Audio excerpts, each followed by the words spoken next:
Hi, welcome to my talk. I'm a senior security architect at iON United, and today my talk's going to be about protecting your industrial control networks using architecture and passive defense. Let's see if we can get this going. So today the agenda is going to be what are industrial control systems, and how they differ from IT. We're going to have a couple of examples of how ICS has been attacked in the past, and then we're going to go through some instances of how to protect your industrial control systems from cyber attacks. So first of all, let's take a look at what are industrial control systems and where are they used. So industrial control systems are everywhere where there are industrial processes going on. So all the industrial processes involve the physical world.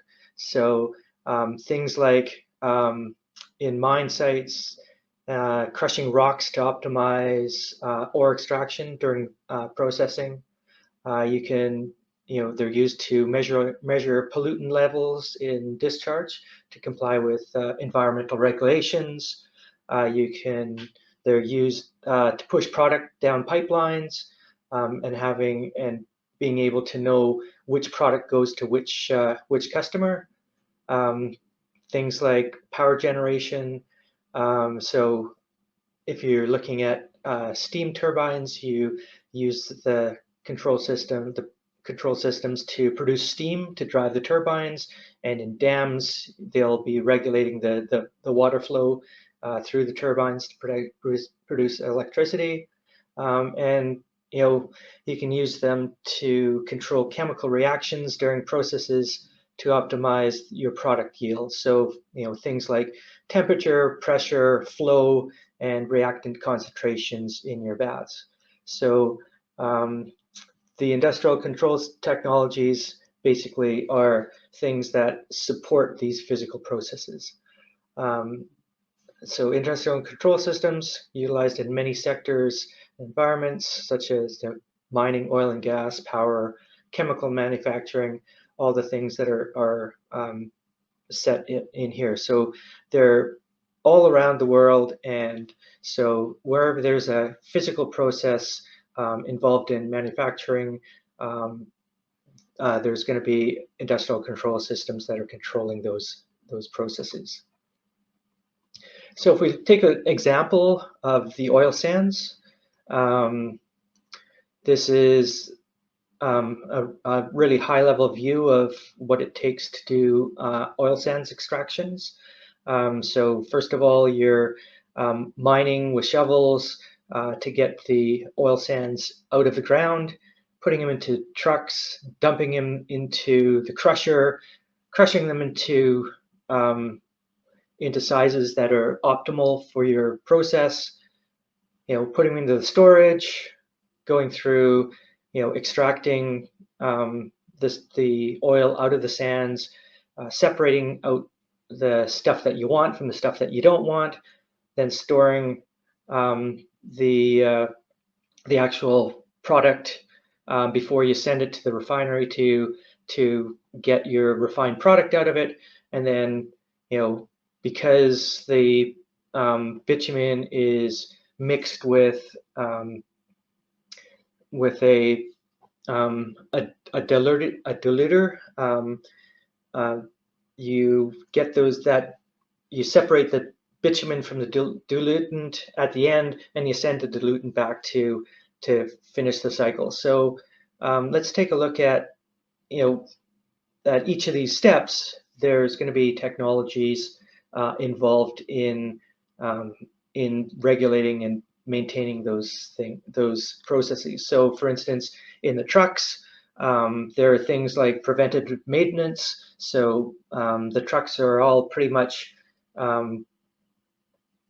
have technology on them that measures the temperature of the oil, the temperature of transmission, and the data coming back from those sensors in your trucks will be able to you'll be able to use to set your maintenance schedules. So instead of having a schedule that says in 6 months you should repair this truck, you'll be able to either extend it or reduce it depending on how your truck is behaving. There's also in the past little while, there's been autonomous haulage projects going on. So that's driverless trucks.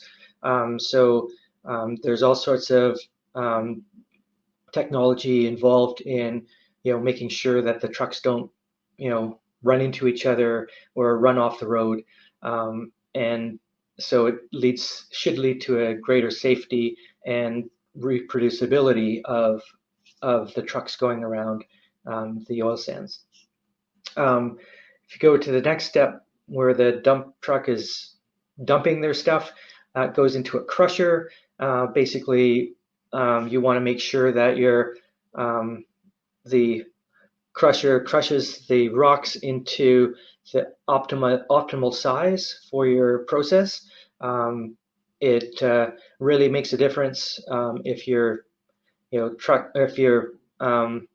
rocks are the optimal size versus too small, too large.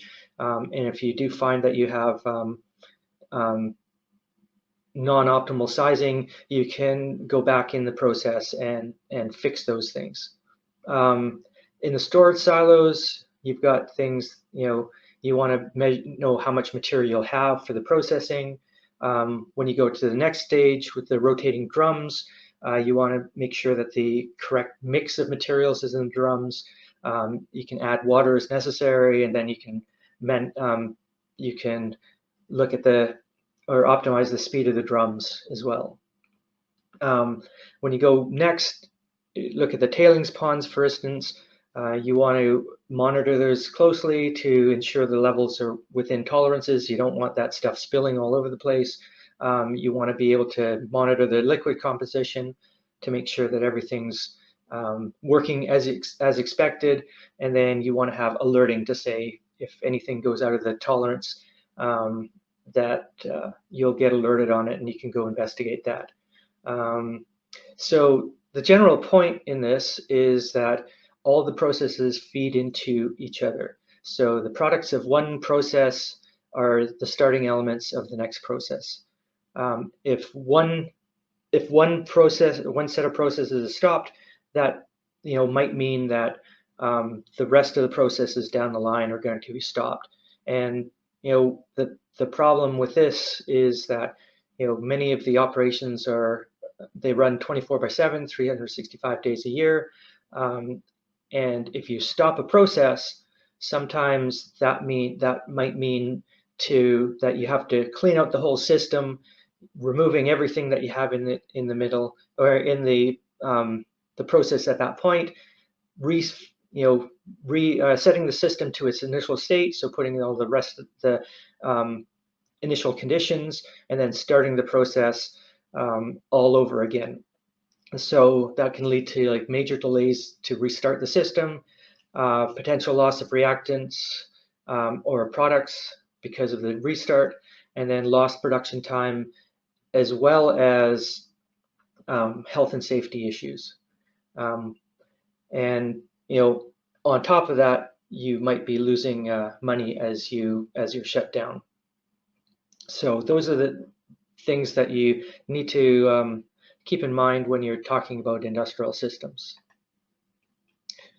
So what physical things are in the industrial code control systems?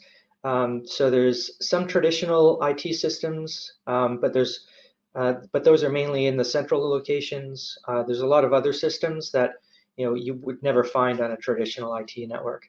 So if you look at the supervisory level here, this is the level that you'd find the most IT type of systems. So if you look at the main HMI is the human machine interface, basically where operators monitor the systems and adjust processes when necessary. The data historian, it's basically a big database of all the data, all the settings of the systems, and all the measurements of the systems come in. It shows what happened in the systems in the past. Engineering workstations, basically this is where the engineers do their programming changes to the PLCs and the other equipment optimized to optimize the process.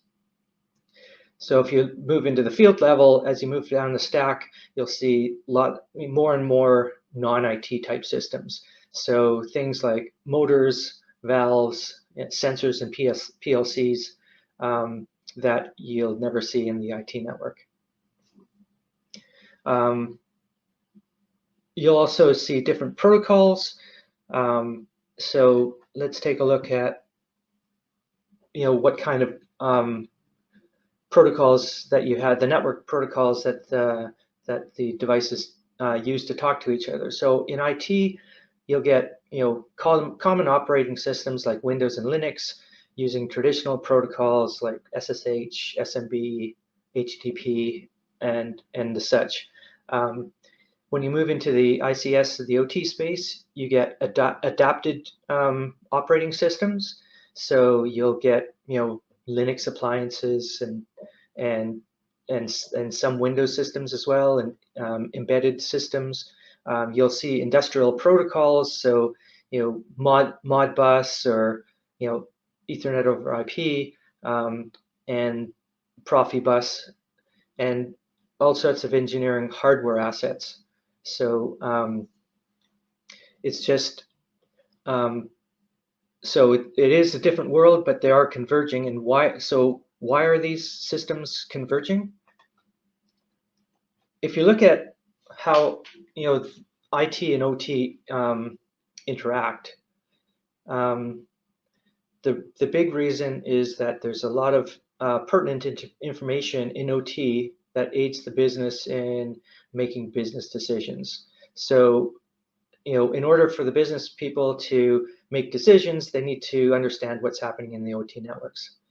So on the IT side of the network, the enterprise resource planning on the top right system is a critical component for most businesses. So it's used to take orders, understand what raw materials are required, what things do I need to make, and also it communicates out back to the customer saying, hey, your product has been shipped.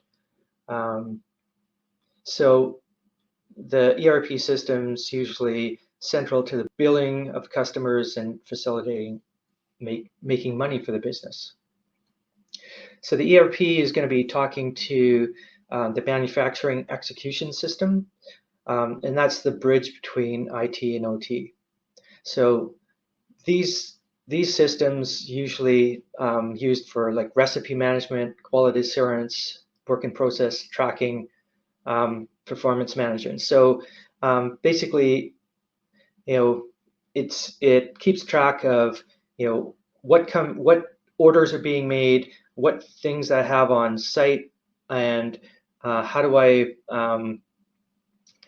know where in the system things are. So looking at capacity, so it'll know exactly what machines are working and what processes are working and which aren't, and which are available to be used.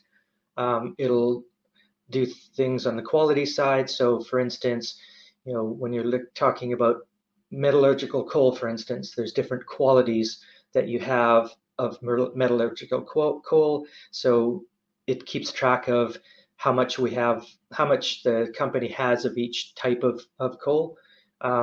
Visibility, basically where in the process you are, and where the product is in the manufacturing process.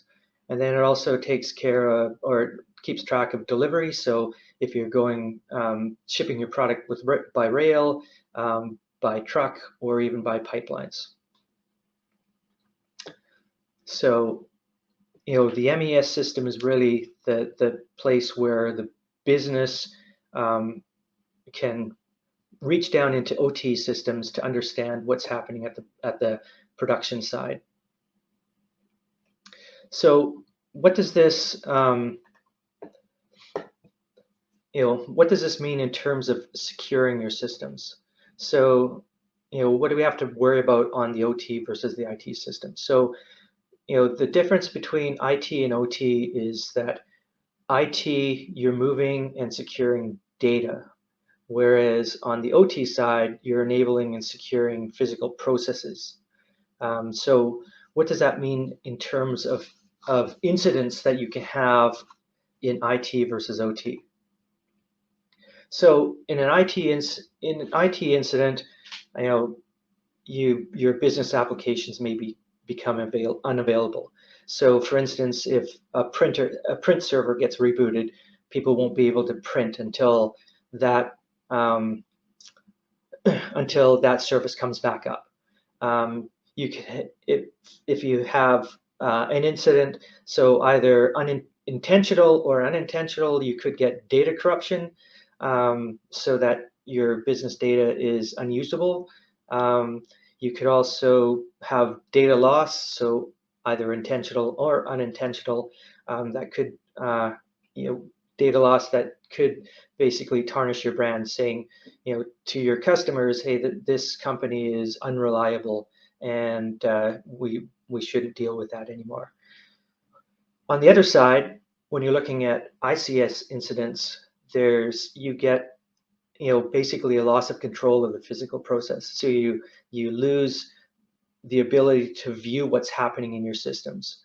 There can also be intentional or unintentional manipulation of physical process. So for instance, instead of running at a certain temperature, there's the temperature is going to be high or low. Or in the case of water purification, the levels of chemicals to treat your water is not going to be the right composition to purify the water. And so the actual impact could be that you have environmental damage.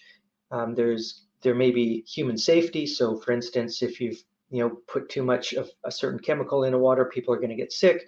And in the case of these large pieces of machinery running around your mine site, for instance, a mining dump truck that's being driven autonomously could run over a pickup truck with somebody in it and crush them. So the impacts of an ICS incident is a whole lot more than what you have in the IT side. So what does that mean for the objectives for IT versus OT? Information technology, basically you're looking at the CIA triangle. So the first thing is confidentiality. Are only authorized users viewing data that they're authorized to use. Integrity is the data that people are seeing correct, and availability is usually last. So is the data available to view and to use? So if the data isn't available for a small amount of time, it might not be a big deal. On the industrial control systems, their objectives are very straightforward.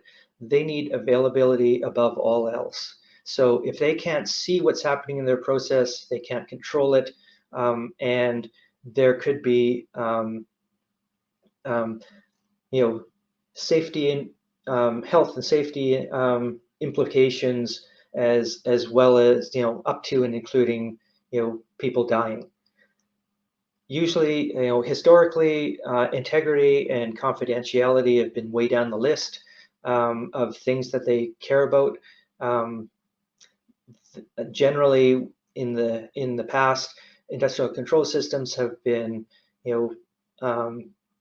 separated from all the other networks. so that you physically had to be at the site to be able to impact any of the controls.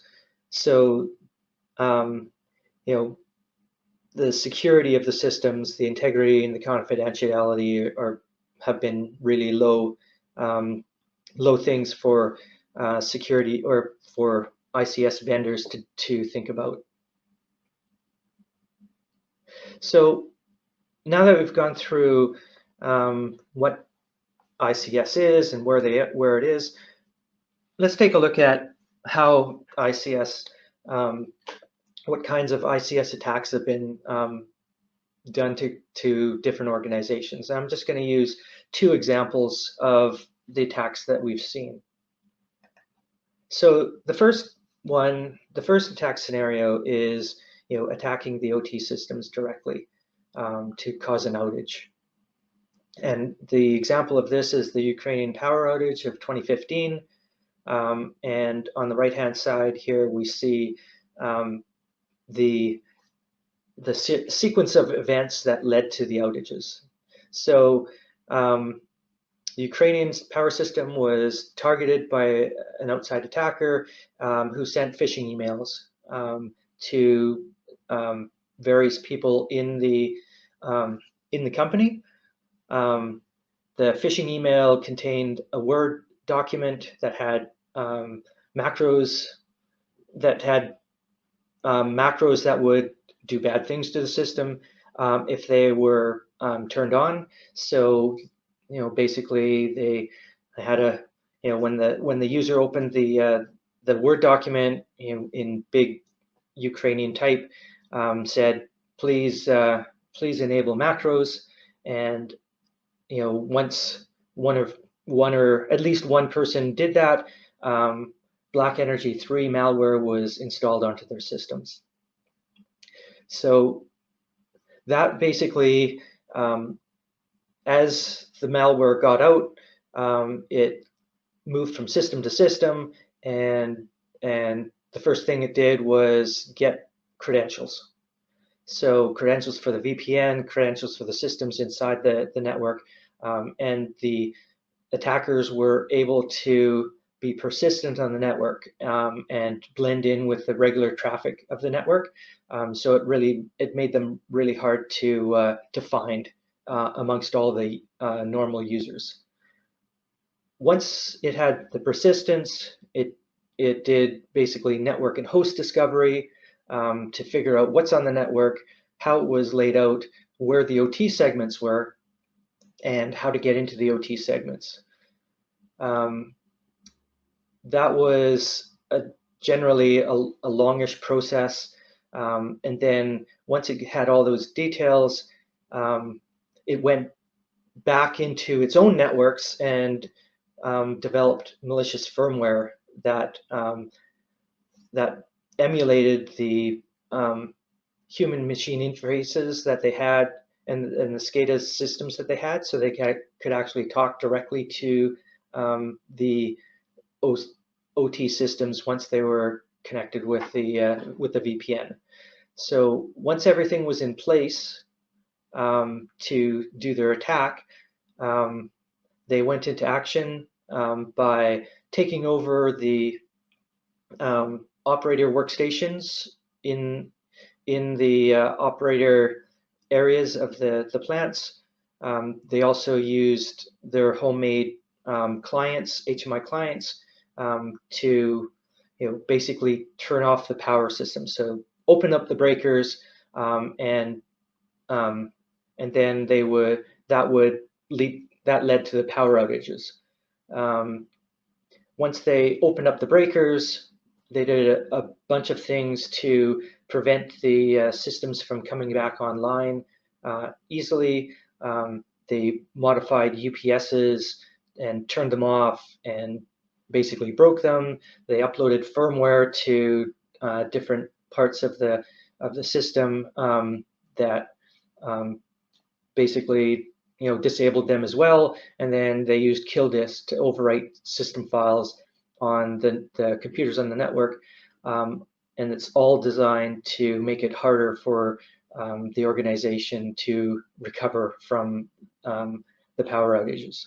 So, basically what happened is that you've got your breakers opened, and now, Ukrainian system was one of the saving graces was that you could actually do manual overrides of all the things. So basically the operators had to go in to physically to the plant to turn everything on.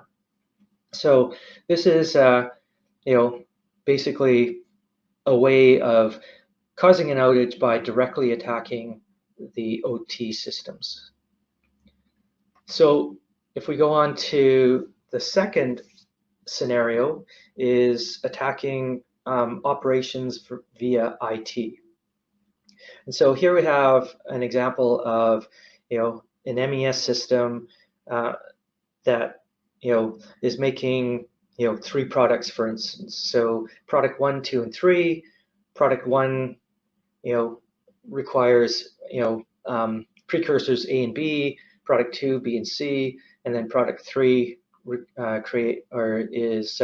requires A and C. So the MES system figures out, I've got 3 tanks of raw materials, I've got lots of A, I've got lots of C, but I don't have any B. So what can I make? I can make product 3. So as soon as it gets orders for product 3, they can build the orders. So that's part number 2. It creates the production order in step number 3, and then sends the product request down to the OT side for the OT side to build product 3. If you notice, the step 4 and step 5 on the right-hand side, it's a two-way communication between OT and IT. So IT sends the request down, and then OT side says, thanks, I have your request and I'm going to build it. So once that's happened, then the OT side gets to work. It basically says, I want to use tank 2 for this, and it's going to manufacturing product 3 in tank number 2, and it does that automatically. Once the product is made, if you can take a look at step 8, that it's sent in the historian. Historian says, oh, this thing is made. I'm going to send up the confirmation to the business, to the MES system, to say the product is made and it's waiting in tank 2 for shipping. So there's all these different points of communication between various systems, and so that there's control over the OT processing side in order to fulfill the business requirements. So how do you attack this? Basically, this is what happened in the Colonial Pipeline attack. So the MES system, the billing system in Colonial Pipelines was ransomwared. So all of a sudden, the IT and OT were disconnected. There was no communication between them.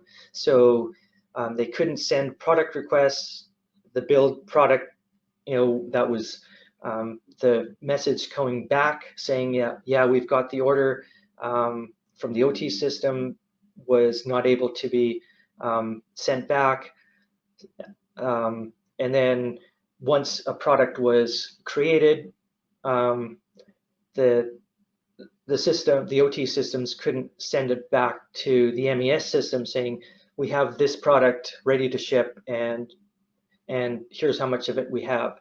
So basically what happened is that Colonial Pipeline knew it had a bunch of product, but it couldn't locate it, it couldn't put it into the pipeline, and they couldn't keep track of it in order to bill customers. So as a precautionary measure they actually shut down the OT systems, even though the OT systems were not affected by malware. So, basically, the high level overview of this is that, if you, because of the convergence of the IT and OT, if you disable certain systems within IT, you can stop production and hurt a company and use that as leverage to get money out of that company. So by unencrypting their IT systems, they'll be able to go back into production and be able to get back into making money. So how do we protect these ICS networks from these kinds of attacks?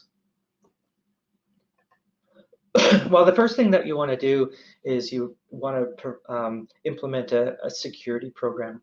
And I've cut this off a little bit. So you want to use frameworks to implement a security program. There's lots of frameworks out there. There's a whole bunch of organizations that their main goals are to create cybersecurity frameworks that take into account all of the things that you need to do in order to get, so that you don't have any gaps in your security program. So by using one of these frameworks, you don't have to recreate the wheel and think of all the things that you could be missing. All the pieces are in place in the framework to be to implement a good security program. So most programs cover all the same territory. Their controls can be mapped to one another. So in the end, it doesn't really matter which security program that you're going to use to implement, or which framework you're going to use to implement a security program. Just choose the one that best fits your company.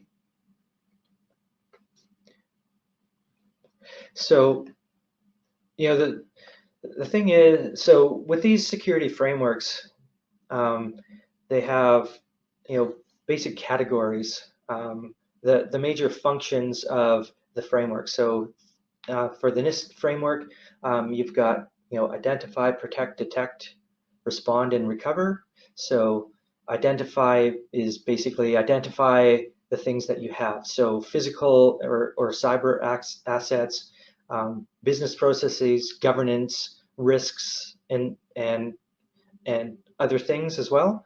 The next thing is protect. So you want to be able to protect those assets, processes, or data.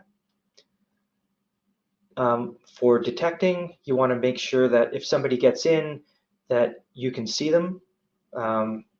And once you see somebody in your system, you want to respond. So remove the intruder and then deal with the consequences around the intrusion or the breach.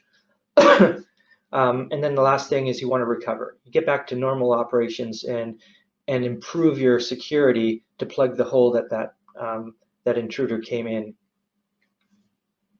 So if you take a look at each of these functions, each of these functions have a number of categories underneath them. And then when you look at each of these categories, each category has subcategories as well. One of the important pieces to look at is this last piece, the informative references column.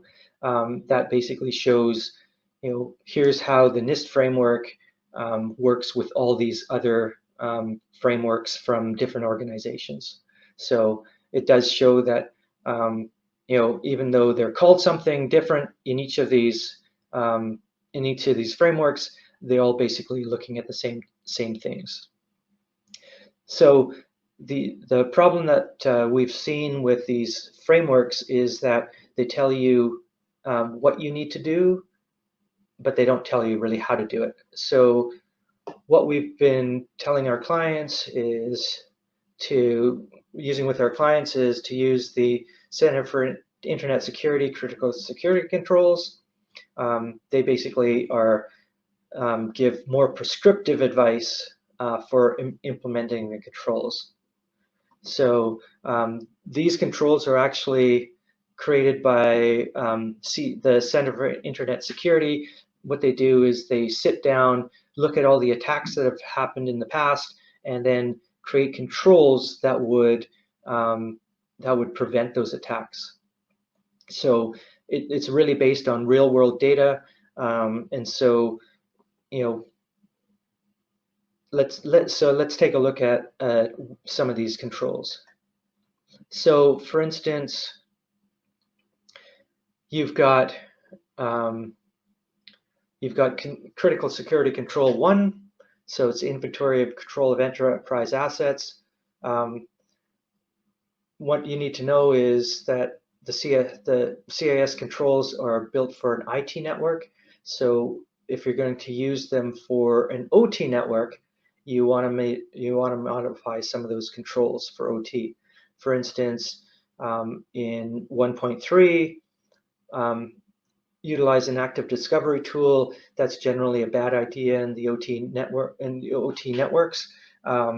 OT devices are generally old. They have a much longer life inside the OT network. You won't you're not surprised that there's even 20-year-old equipment in there.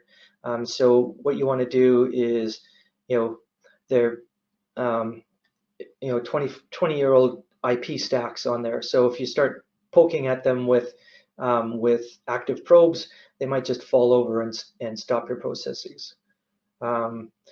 Looking at 1.4 dynamic host, the DHCP logging, most OT assets are statically assigned IP addresses, so DHCP logging is not one of those, is not applicable for OT networks. So another way of looking at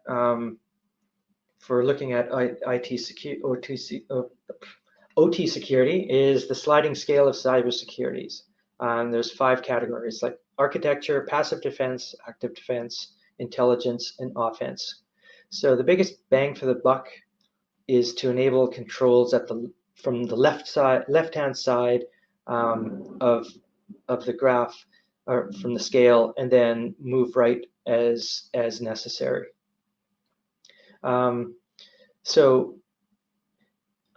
If you implement your correct architecture, you'll drastically increase the defensive posture of those systems. With an architecture, as you go from the left to the right, a determined attacker is going to be able to eventually get around your architecture. So that means that you need to look at more passive defense and active defense, move to the right to be able to protect your systems. So the thing that you need to keep in mind in the OT side is that sometimes architectural defense is the only things that you have to work with. And so that's why it's so important to look at your systems as they're being implemented to make sure that they're designed with security in mind. This next graphic shows the same thing, but in terms of value and costs. So as you can see, architecture at the bottom is great value towards security. It doesn't cost as much, but as you move up the stack, you get less and less value for your money, while paying more and more for those types of defenses.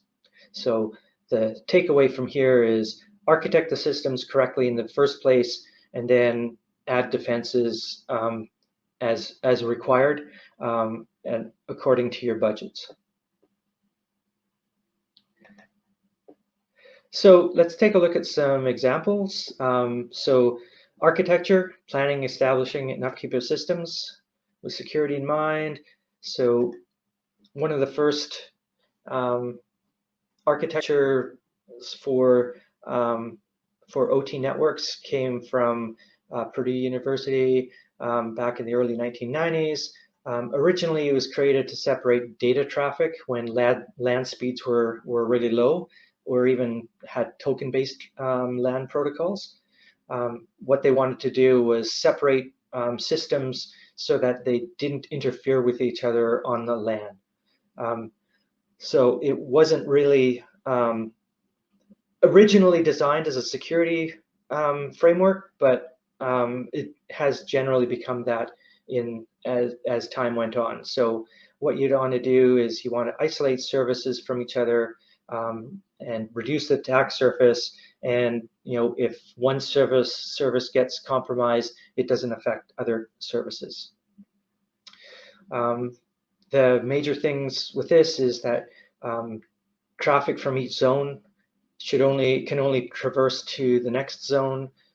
So there's no skipping zones. So for instance, nothing from IT skips the OT DMZ and getting to lower levels. What you want to do is you want to protect the OT systems. So that's the high trust zone from your dirty business LAN, which is not the center of the universe as most IT people think of it.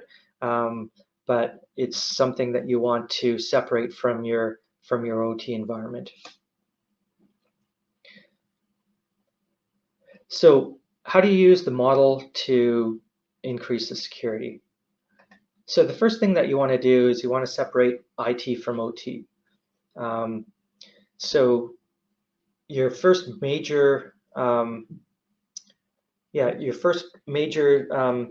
security boundary is at the OT's DMZ. So you want to firewall off the OT DMZ from the rest of the business IT and put in restrictive rules to say only these users, protocols, IPs, applications can get into the DMZ. And so IT systems are forced to go through the secure DMZ to get any information out of OT systems.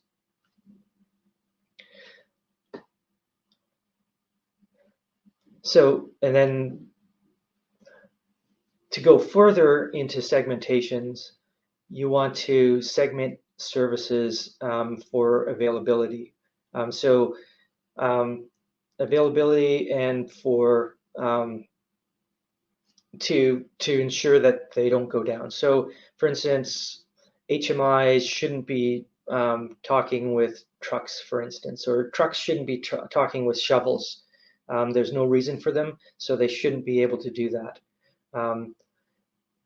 So you want to segment certain services. So all the applications and the devices that need to talk to each other should be in one zone, so that there's no single point of failure that would stop that service from running. But they also should not be able to talk to services that they don't need to be talking to. So keep in mind again, the availability is the big thing. Integrity and confidentiality is not a big deal, not a big thing that people are worried about in the OT side. So one of the things that you want to keep in mind here is that usually, occasionally you're not going to be able to do the segmentation effectively on the OT side. So keep in mind that your only security boundary may be back at this L3 level, the firewalls above. So I've gone into many organizations where OT systems are all on one big flat network, and that there was no separation between services. But when you're designing systems, you want to see if you can segment the systems so that they're not able to affect each other.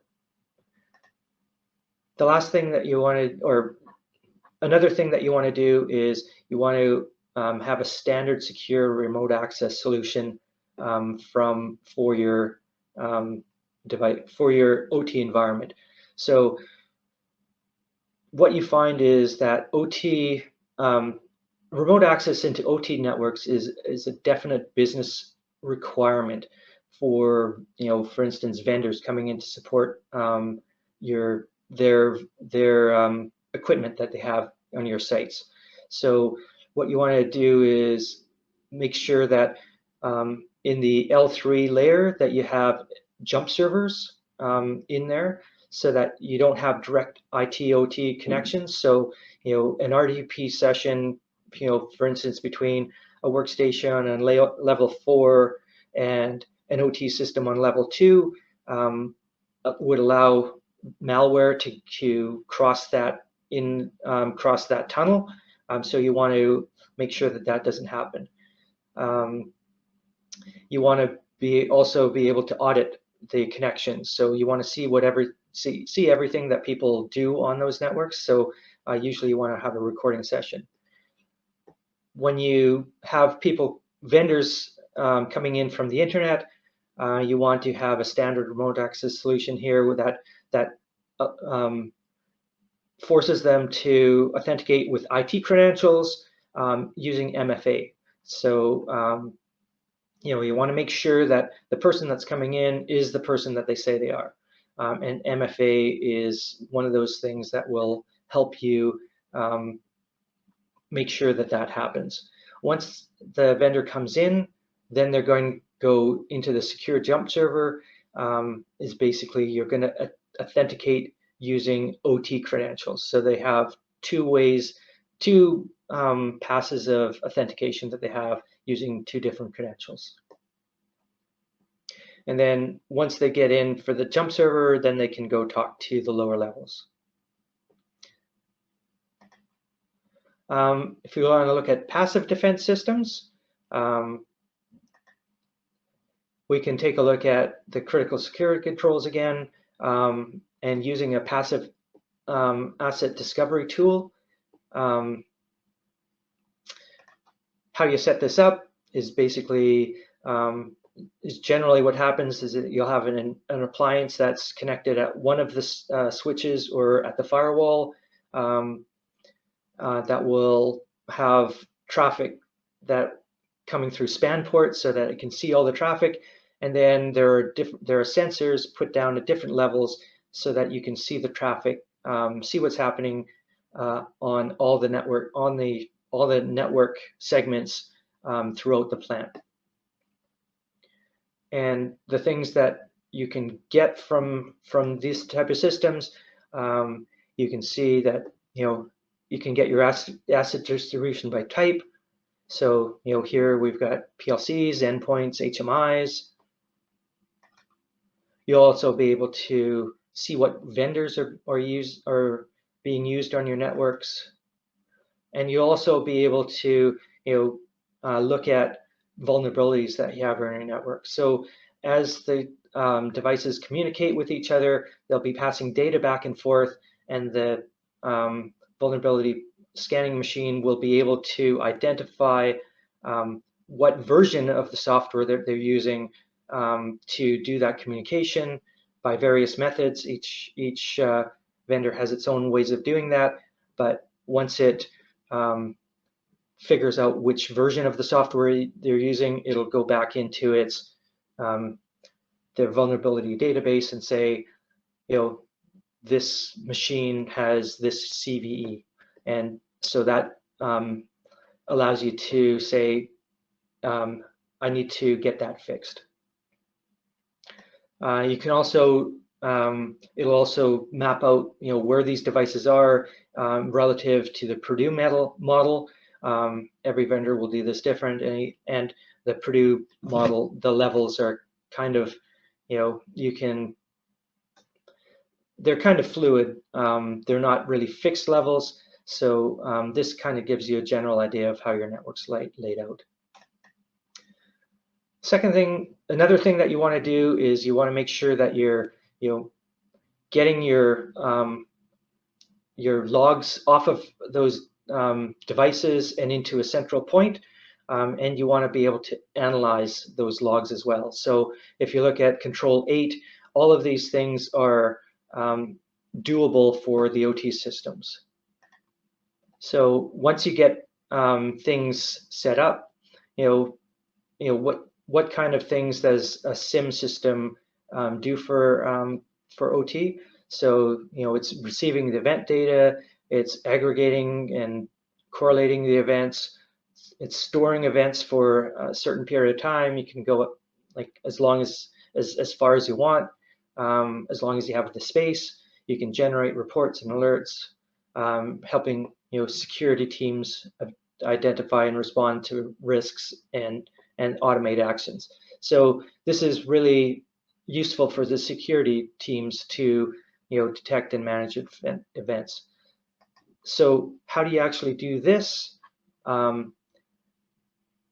What you want to do is set up log aggregators at your site. This is, sorry, I guess I should introduce this. This is a more logical level diagram of the Purdue model. So you can see how the zones kind of interact at the site level and at the enterprise level. Extending the secure DMZs, for instance, from the sites over to the data centers allows you to pass that data securely across your WAN. So getting back to the log forwarding, you want to put a log aggregator server at your site, and all the logs are being forwarded from your OT systems up to that log aggregator. That will then send the aggregate logs over to the ICS SIM, saving you on WAN bandwidth. And then your ICS SIM, you can have that alone for the ICS, only for the ICS side, but you can also forward the events, a subset of the events up to your IT SIM in case you've got a unified SOC.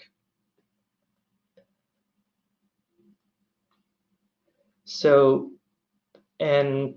let's take a look at the top takeaways from this talk.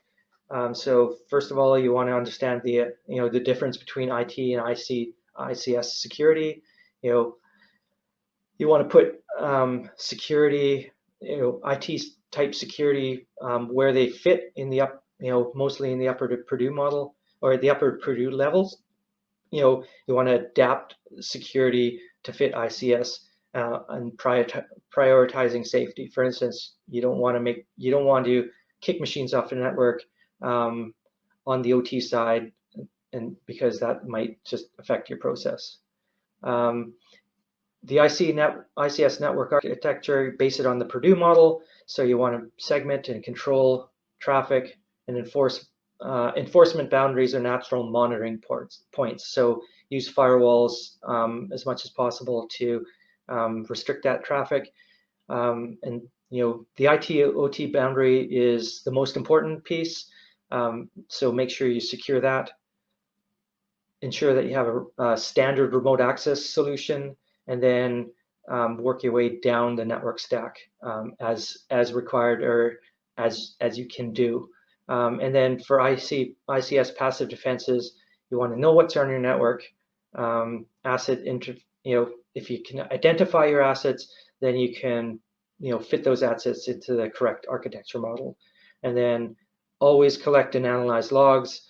It's required for alerting and incident response. If you don't have the data, you can't tell what's going on in your network. You don't know if you've got an intruder or not, so you're basically blind. And that is it. Thank you for your time today.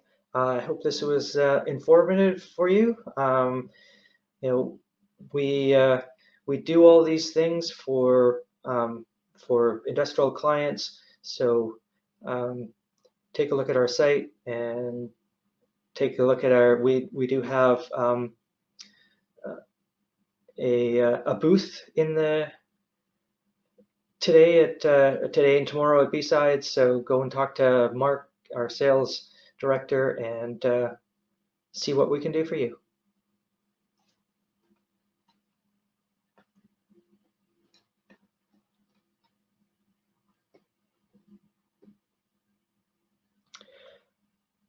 Let's see. Let's take a look at the question. Do we have time for questions here, Marcy? On mute? Marcy on mute? Sorry about that. The room will stay open as long as there are people in it. Okay. The room will automatically close once everyone has left. Okay, great. So, Angelo, any preferences on frameworks? As I said, a lot of the companies have problems setting up a security program and figuring out what they need to do first. So we like to start with the prescriptive critical security controls just to get them started. Depending on their business, we can take a look at the other frameworks that they can use for overall security. A lot of the companies that we deal with use a NIST framework, so that seems to be a favorite. There is also new ICS guidance from NIST, so if you're running ICS networks, certainly take a look at the NIST guidelines. Oh, okay. Best practices on network segmentation and OT. So as I said, a lot of the customers we go into have made decisions based on how best to have communications between devices. Communications devices optimized. So there hasn't been a lot of thought into security around segmentations. So, it's really hard to put in segmentation after the fact. So the time to start about thinking about security for segmentation is at the beginning.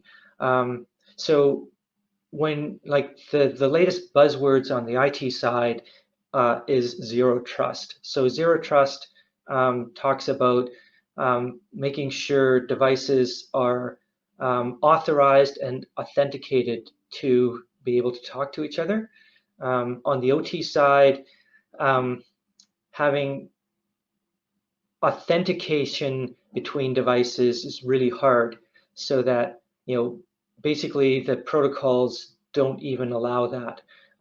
There's no security built into the products, so you're basically left with kind of firewalling and making sure that things only the things that are authorized to talk to each other can talk to each other. Everything else is declined. Is declined. So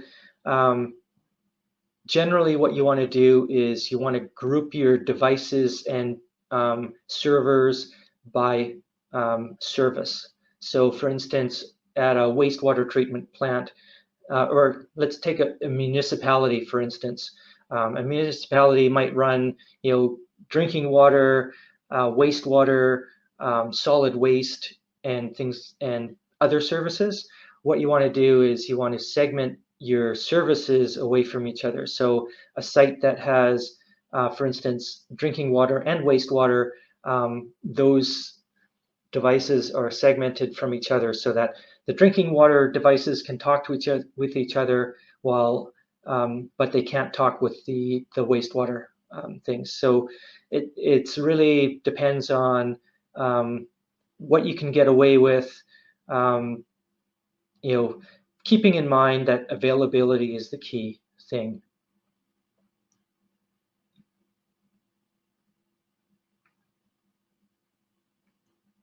Yeah, and that's the thing. You don't want to. Yeah, you don't want to make your architecture so that you have a leg of security that's going to stop your process. So that's the overall concern. Okay, thank you very much. Have a good day, everyone.